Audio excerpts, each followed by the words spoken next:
Jackie, thank you very much. Thank you.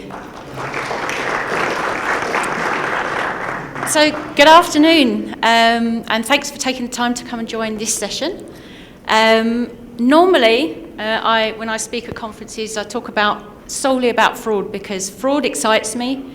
It's fast-paced, it's ever-changing, and I never know what to expect every time I come into the office. Something different, something has changed in the fraud environment, so that's what makes fraud really exciting. I spent 26 years in banking, all of which was in fraud. I should elaborate, anti-fraud. I think sometimes we're in the wrong business, but I'm, too principled to jump across the other side of the line, but I think we're all in the right business in anti-fraud. Payments, exciting, not so much, until now. I think we've all heard in the last couple of days how fast-paced the change has been in the last few years in the world of payments. And actually that's made payments exciting. And actually, so I'm very pleased to be here today to talk about the global explosion in e-commerce. And actually, I'm almost disagreeing with my own title of the presentation here because it's not so much a global explosion in e-commerce, it's an explosion in global commerce for merchants. And e-commerce is the enabler of that explosion. So I'm really keen to explore what this actually means for a merchant. What does it mean to be ready to take advantage of this global explosion, this potential global expansion? All of the merchants want to play in this sandpit because this is where the growth is. But how complicated is it to be ready for that? And what do we need to do as service providers to help merchants get ready for that? So before I start the presentation, I want to share with you a short film we've put together that will help, hopefully, enable you to picture the size of this explosion.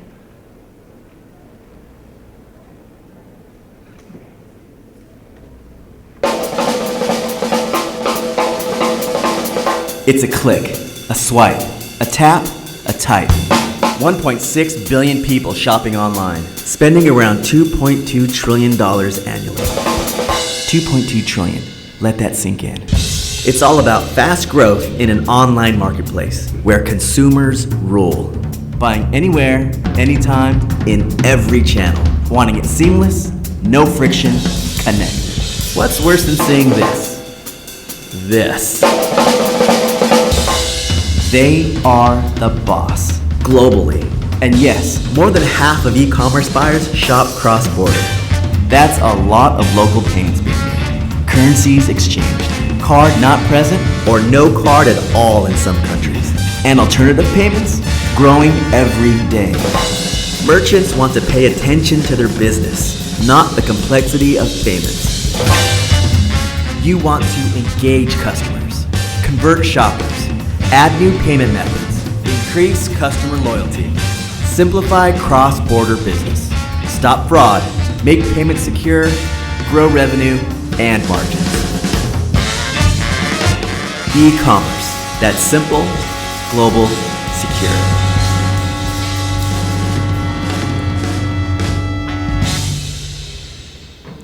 So I think you can see from that short film that e-commerce is actually the fastest growing commerce channel today. And merchants who are not playing in this sandpit are really missing out on this potential explosion in their own business. So they want to be in this game. But how can they play in this game? How can they expand? How can they be ready to really take advantage of what's really happening in the world of payments today? When they're thinking about expanding, especially on the e-commerce or online channel, there are several things they're concerned about. They're concerned about whether or not they should migrate and do business in a country they've never done business before. How can they do that? How can they be sure of the risks involved about entering that particular geography when they've never really done it before? Do they need to become experts in this kind of question? They're worried about fraud. They're worried about opportunistic fraudsters, habitual fraudsters, organised fraud rings, as we've seen in the previous presentation. They're also worried about reputational damage if they don't do it right, because they know in today's world, we all do it. We have very high expectations when we shop online, and our comparison is always going to be the best experience you've ever had in the past. So we all know that if we have a bad experience, we will be tending to share that experience, maybe on social media. So merchants are worried about the reputational damage out as on top of the financial risk that's involved in entering this space, and maybe entering this space blind. So what we heard on that film was 1.6 billion people will shop online this year, generating $2.2 trillion in spending. So if that's not what you'd view as an opportunity, an explosion in opportunity for merchants, then nothing's going to impress you. These statistics tell the story of opportunity and risk. $2.2 trillion in annual e-commerce spend is the opportunity. That's up for grabs today, this year. And the number of cross-border shoppers is set to rise from 440 million this year to 994 million by the year 2020, with cross-border e-commerce spending projected to reach $1 trillion in that year. That's huge. However, with this opportunity comes the risk. And as you can see on here, $2.2 trillion, sorry, I'll take that back. It's not quite there yet. $2.2 billion are lost to e-commerce fraud every year. And that e-commerce fraud is growing at a rate of 30% a year. So the future's being defined right now by demanding customers. So the reason I think that payments is now very exciting to talk about is when I used to talk about fraud all the time, to really understand fraud and help organizations and consumers and merchants and banks alike manage fraud, you almost had to put yourself into the shoes of a fraudster and think like a fraudster. Payments is changing, and we're making that happen, we the consumer. And that's me. I don't have to put myself in someone else's shoes to really picture where this is going, because I'm helping drive that change. And that's exciting.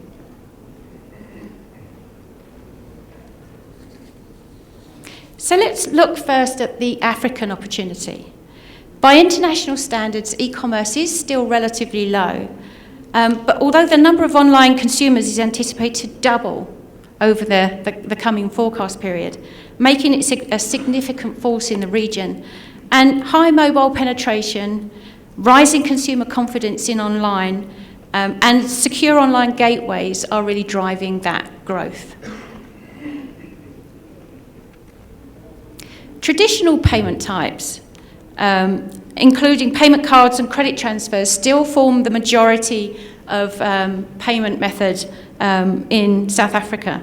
The two were collectively accounting for around 78% of all e-commerce transactions values in 2015. The launch of EMV cards, which has been widely taken up, and other security features like 3D Secure, and we did hear some hiccups in the rollout of 3D Secure in an earlier presentation today. But that being said, this has led to the high use of payment cards in online transactions. But despite the banks and merchants introducing 3D Secure, online card fraud continues to rise. And we have seen this not just in this region, but globally. And this has yet led to the use of alternative payment methods. And we'll talk a little bit more about alternative payment methods, because as a merchant, if you really truly want to be successful in this global commerce environment today, you not only need to understand the ability for us, the consumer, to use card payments, but also alternative payments. And we heard again in a previous presentation that the perception of the lack of security could be the barrier to merchant or consumers like us making use of those new payment methods.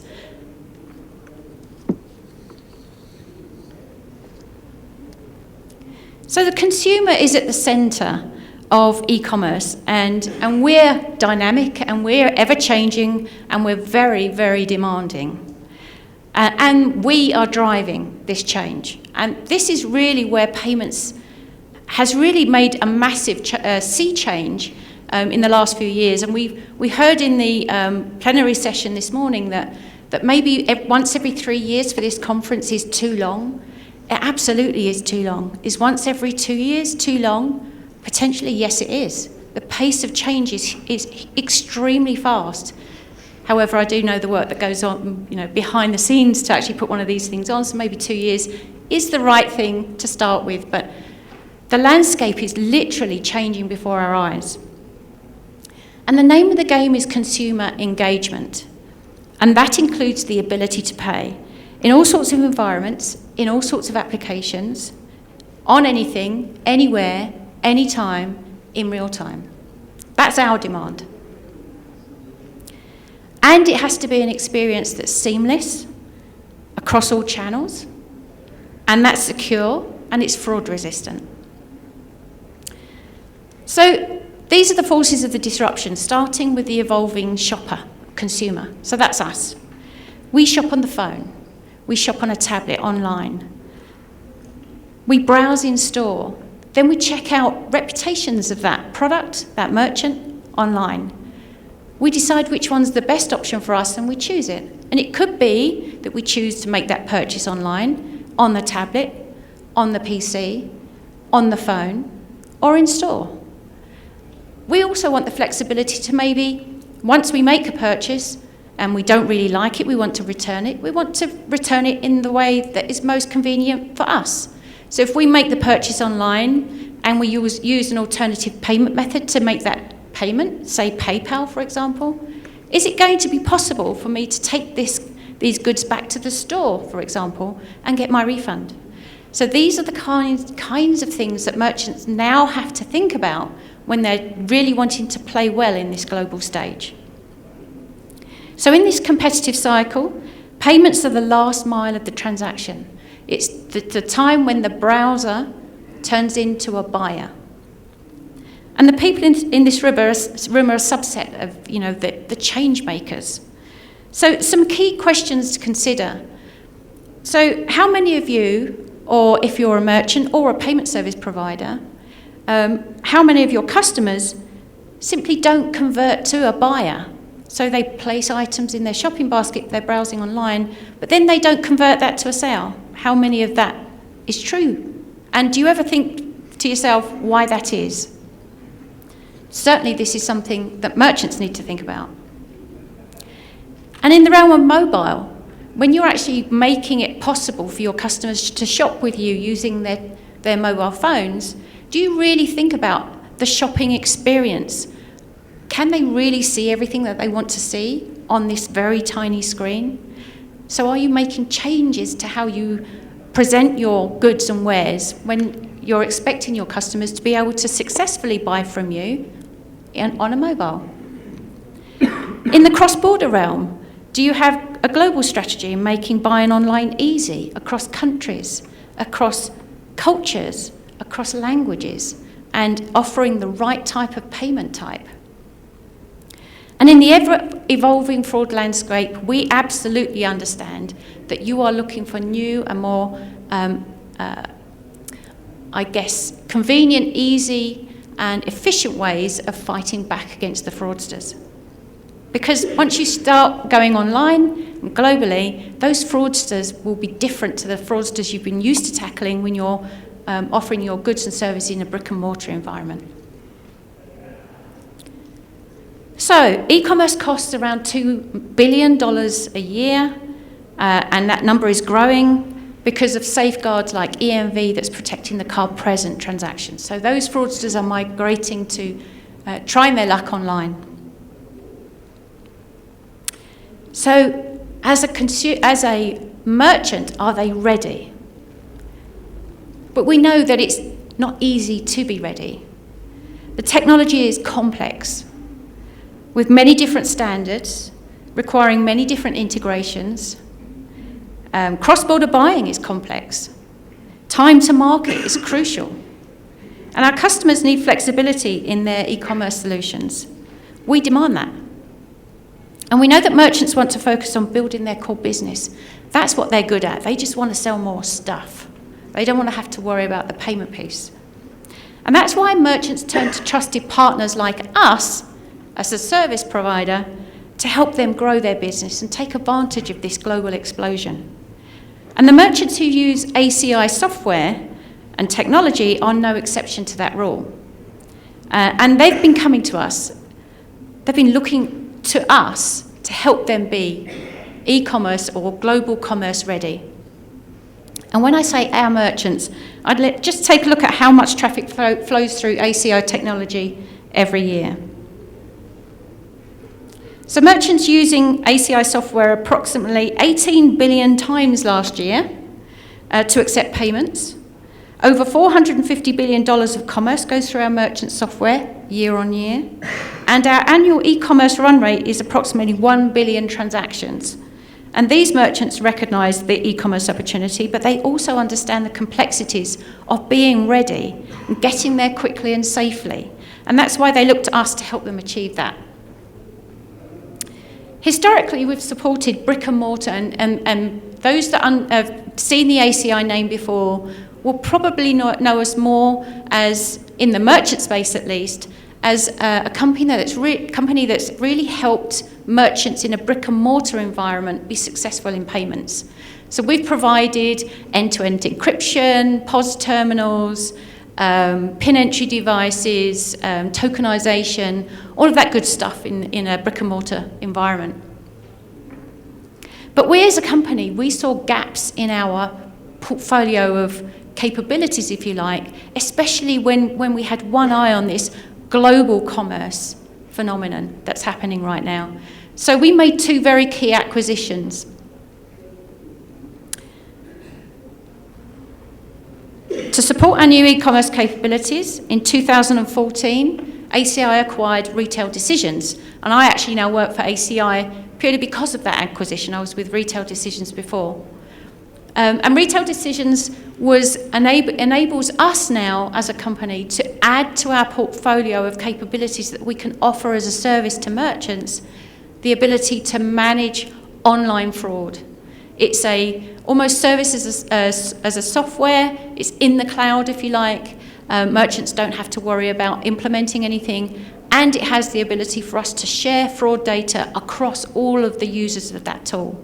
So that was a key consideration when ACI was looking for capability in the e-commerce fraud space, and why they chose Retail Decisions.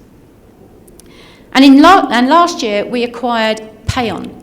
Payon is a gateway, a global gateway, and it's the reason we chose Payon is because, again, when a merchant's looking to take advantage of this global commerce environment, they need to be able to have the ability to connect to all of the mechanisms they need to make that happen. So the right acquirers, the right payment methods, the right types of payment capabilities that make sense for the geography into which they're entering. And that was a very big consideration when we were looking for a gateway capability, and Payon ticked all the boxes there.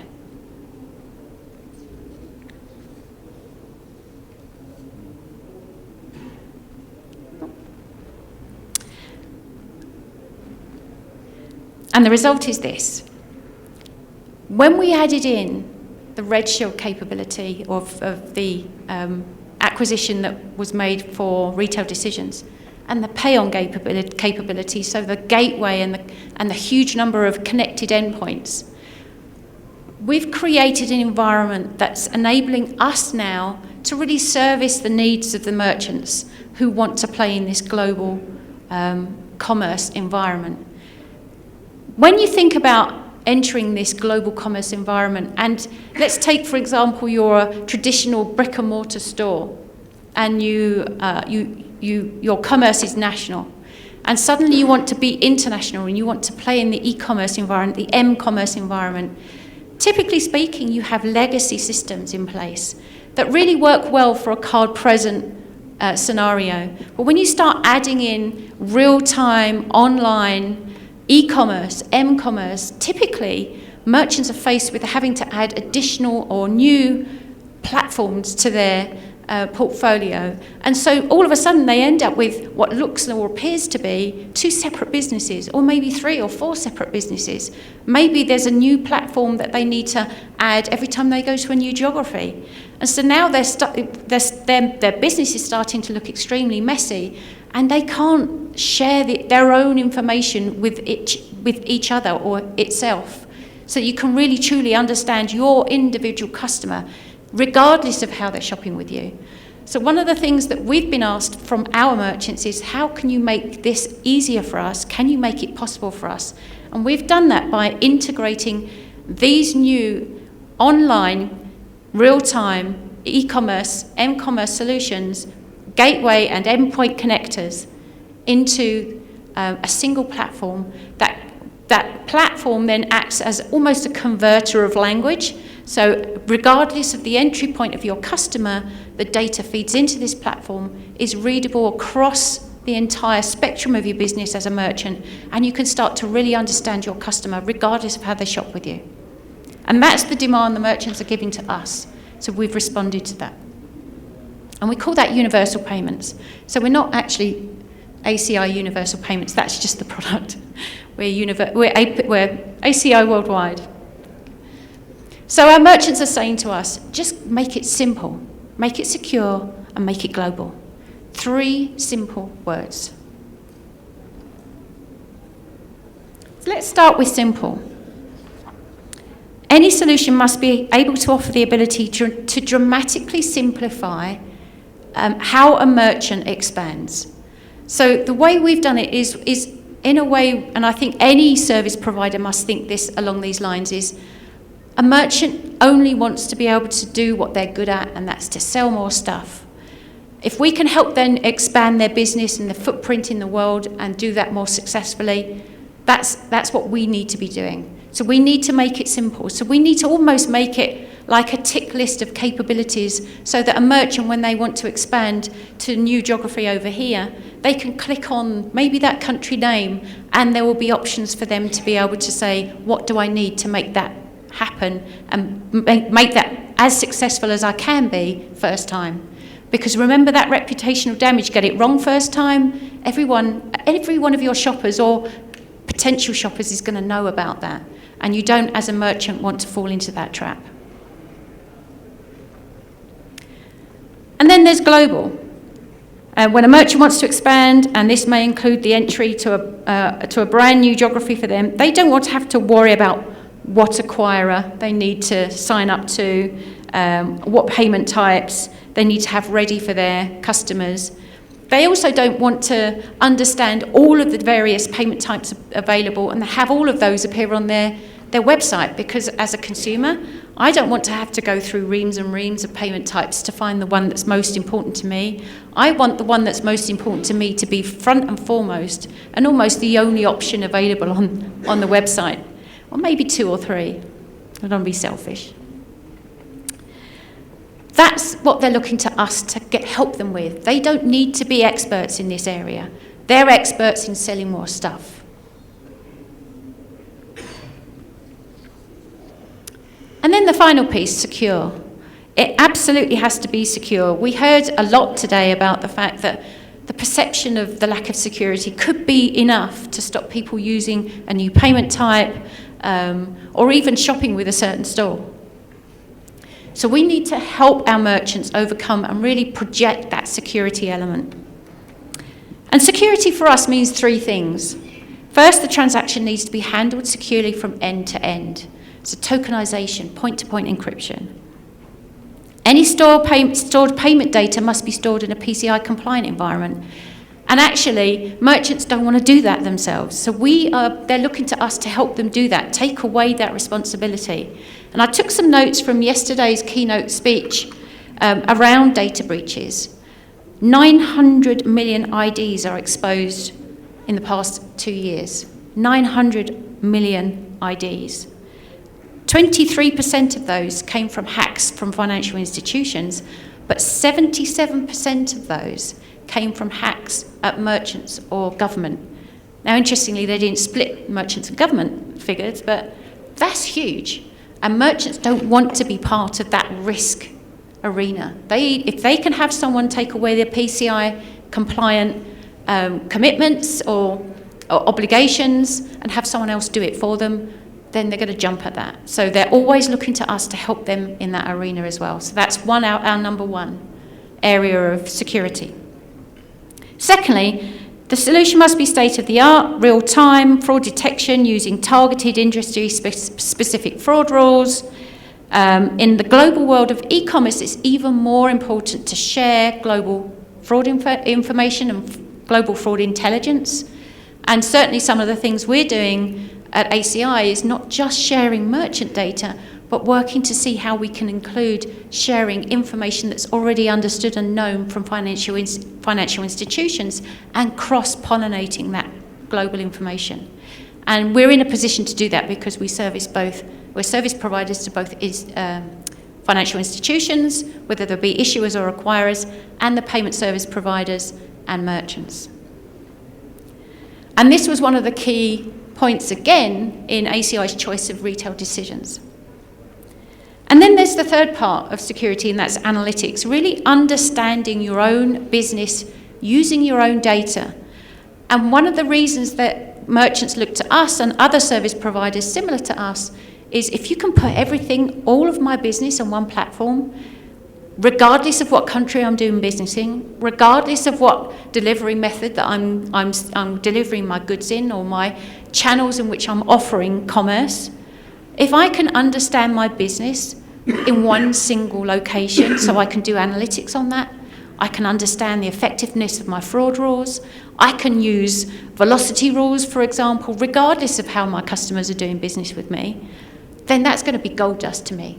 And if I can secure that just to understand my business, and I can see all of my data, I can understand my customers' shopper habits, there's so much more I can do with that data. It goes way beyond fraud prevention detection. But analytics is our third element of secure that we focus on. So in summary, it needs to be simple, global, secure. It needs to be easy to use.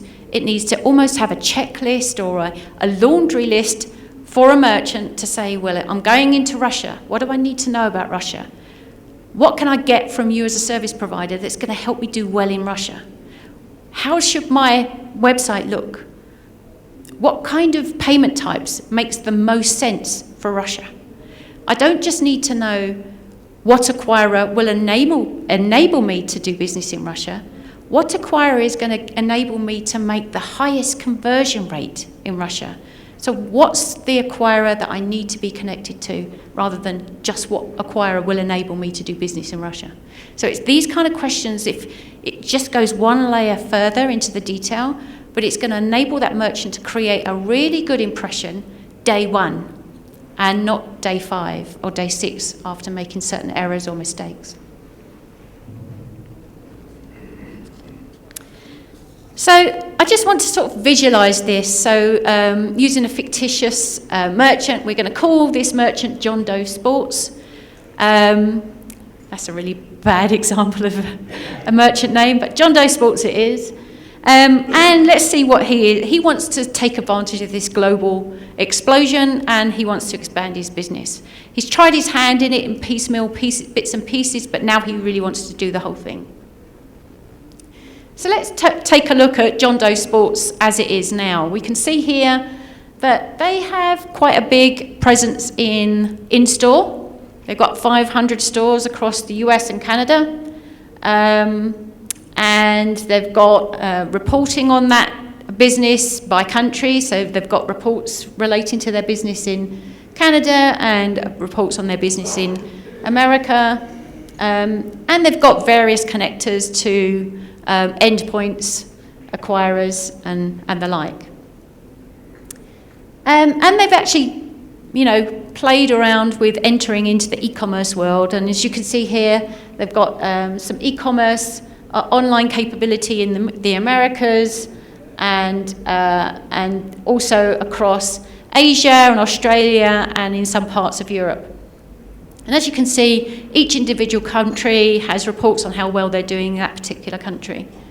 But it's very messy and it's very piecemeal, and actually, to really understand how well their business is doing, they're going to have to consolidate a lot of reports, do a lot of analysis on those reports, pull them together manually, whatever. But they really don't have one place that they can go that they can do true analysis on just how well are they doing in business today.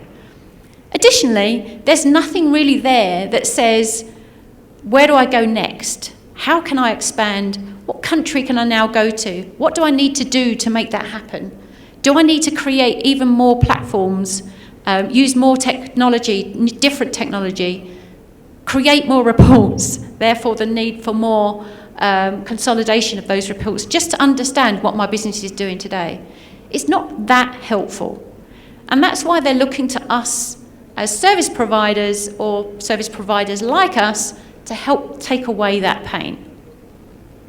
So if we were to look at what a merchant's really looking for, they're looking for a capability that's going to enable them to take in business from anywhere, at any time, using any technology, any device, whether it be brick and mortar, in-store, or e-commerce, m-commerce, and then to be able to understand the business, understand the messaging from whatever channel that message and that payment is coming in, the buyer is coming in, and then to be able to consolidate that through one single platform that is then enabling them to connect to any endpoint of their choice. So whether that be an alternative payment method or an acquirer or another, or even connecting to another payment service provider, because they also have a huge network of endpoints that they've already done. So in the way we look at this is partnership is key, and we heard this a lot in some of the keynote speeches both today and yesterday. In the way that payments is evolving, partnership is key, almost like an open payments environment where there are so many changes, so much innovation going on. No one organisation can be considered to be a one-stop shop today. And so we almost have to change the way we do business, and we almost have to partner with even our closest rival in the marketplace in order to make this work for the merchant and for us as consumers, because we are the one that's effectively forcing this change. So as you can see here, doing it through one platform enables all of the data to be collected in the same place, and therefore one report. So if I was the CEO of any organisation, merchant that's using this, I don't need to try and have several people consolidate the reports for me so I can see what's happening in my business today. I can see it myself in one single location. And that enables, actually just go back to this picture for a second. What this does, it enables the merchant to say, now where do I want to go? I'm in all of these countries right now. I want to go somewhere new. So they're looking to us, the service providers, to say to them, if you want to go to Russia, these are the things you need to consider. If you want to go to Brazil, these are the things you need to consider. So it's not just a case of what acquirer is going to enable you to do transactions in that country. It's what's the best acquirer to enable you to convert at the maximum number of sales possible. And what payment types do you need to display on your webpage? They don't need to know or worry about that. They look to service providers to help them and be the expert in that. And I think this is the only way we're going to really help the maximum number of merchants be successful in this global e-commerce environment. And then finally, reporting and analysis. If everything's in one place, you can do as much analysis on that data as you ever wanted to do. So not only do you understand your business in terms of what sales you've made, what time of the day you make the most sales of what certain product, but you get to understand your customers. Not only that, you also get to understand the shopper to a point where, from a fraud risk perspective, you can very quickly identify outliers, and your false positives will drop, your customer experience will increase. I could probably list so many more benefits of having all of your data in one place and then available for analysis. That's as long as your arm. And I think, from from an ACI perspective, from the way we've tackled this, I think we're just hitting the tip of the iceberg with this.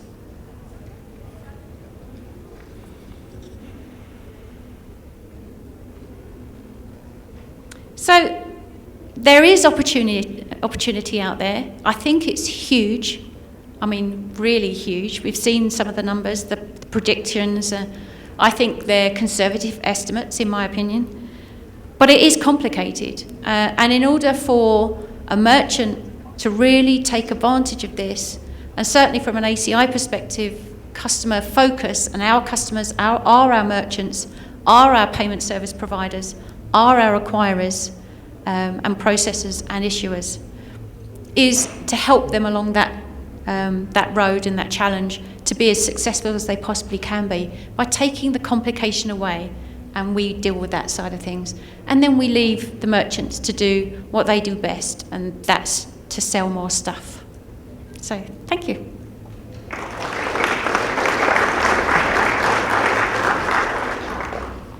Thank you very much, Jackie. Are there any questions? There's one from my side. Just with the proliferation of cyber threats and the impact on the merchants, do you believe the whole client experience component as well is on a collision course with security needs and to protect against fraud? I personally believe that if a consumer is made very aware that any extra steps they need to take when they're shopping online is actually in place to help protect their card that they have in their wallet. So it's not necessarily to identify if they are a fraudster. It's in place that if a fraudster has their payment capability in their possession, there are safeguards in place to stop that payment method being utilised by the wrong person. And I think if people are very willing, and I believe accepting of the fact that if we want the convenience, there may be one or two steps we need to take as individuals to help protect us from future use of our money. And I think that there's almost a myth that, security methods or security steps when added to a process is off-putting to the consumer. I think if the education is made well, and there are no hiccups in the rollout of that, so for example, merchants having 3D Secure ahead of the banks being ready and the card's not being registered, that's a flaw. If it's done well, I think us as consumers are very willing to take the extra step to protect our own cash. Thank you very much.